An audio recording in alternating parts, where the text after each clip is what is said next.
മുസ്ലിം സംഘടനകളുടെ എതിർപ്പ് മറികടന്ന് സ്കൂളുകളിൽ സുംബ ഡാൻസുമായി സർക്കാർ മുന്നോട്ട്. വിവാദങ്ങൾ ലഹരിയേക്കാൾ കൊടും വിഷമെന്ന് വിദ്യാഭ്യാസ മന്ത്രി.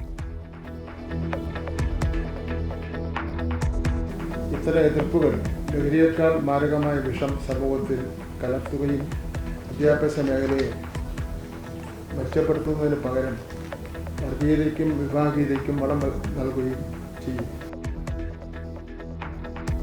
ആൺകുട്ടികളെയും പെൺകുട്ടികളെയും ഒന്നിച്ച് ആടിപ്പാടാൻ അനുവദിക്കില്ലെന്ന് ആവർത്തിച്ച് സമസ്ത പിന്തുണച്ച് ലീഗ്. സർക്കാർ തീരുമാനം രക്ഷിതാക്കളും അധ്യാപകരുമായി ചോദിക്കാതെയെന്ന് ലീഗ് നേതാവ് ഫാത്തിമ തഹലിയ.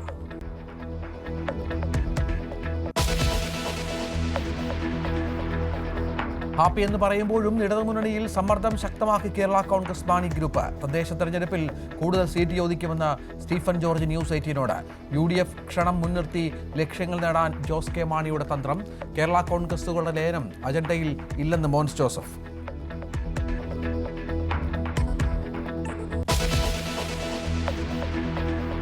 അടങ്ങാതെ ഭാരതാംബ ചിത്രവിവാദം. ഭരണഘടനാ വിദഗ്ധരുടെ അഭിപ്രായം ഉൾപ്പെടുത്തി ഗവർണർക്ക് വീണ്ടും മറുപടി നൽകാൻ സർക്കാർ. ഗവർണറുടെ നിലപാടിന് നിയമപരിരക്ഷയില്ലെന്നും സർക്കാർ വാദം. സെനറ്റ് ഹാളിൽ ഗവർണറുടെ പരിപാടിയിലെ സംഘർഷത്തിൽ രജിസ്ട്രാറുടെ മറുപടി ഇന്ന്.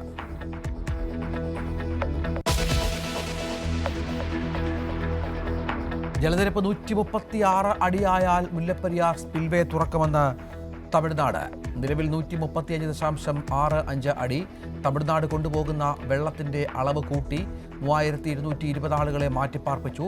പകൽ മാത്രമേ സ്പിൽവേ തുറക്കാവൂ എന്ന് തമിഴ്നാടിനോട് അഭ്യർത്ഥിച്ച് ഇടുക്കി കളക്ടർ.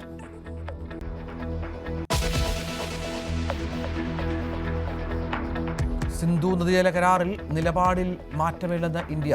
ഏകപക്ഷീയമായി പിന്മാറാൻ കഴിയില്ലെന്ന രാജ്യാന്തര ആർബിട്രേഷൻ കോടതിയുടെ ഉത്തരവ് തള്ളി. പാകിസ്ഥാൻ ഭീകരരാഷ്ട്രമെന്ന് ആവർത്തിച്ച് ഇന്ത്യ.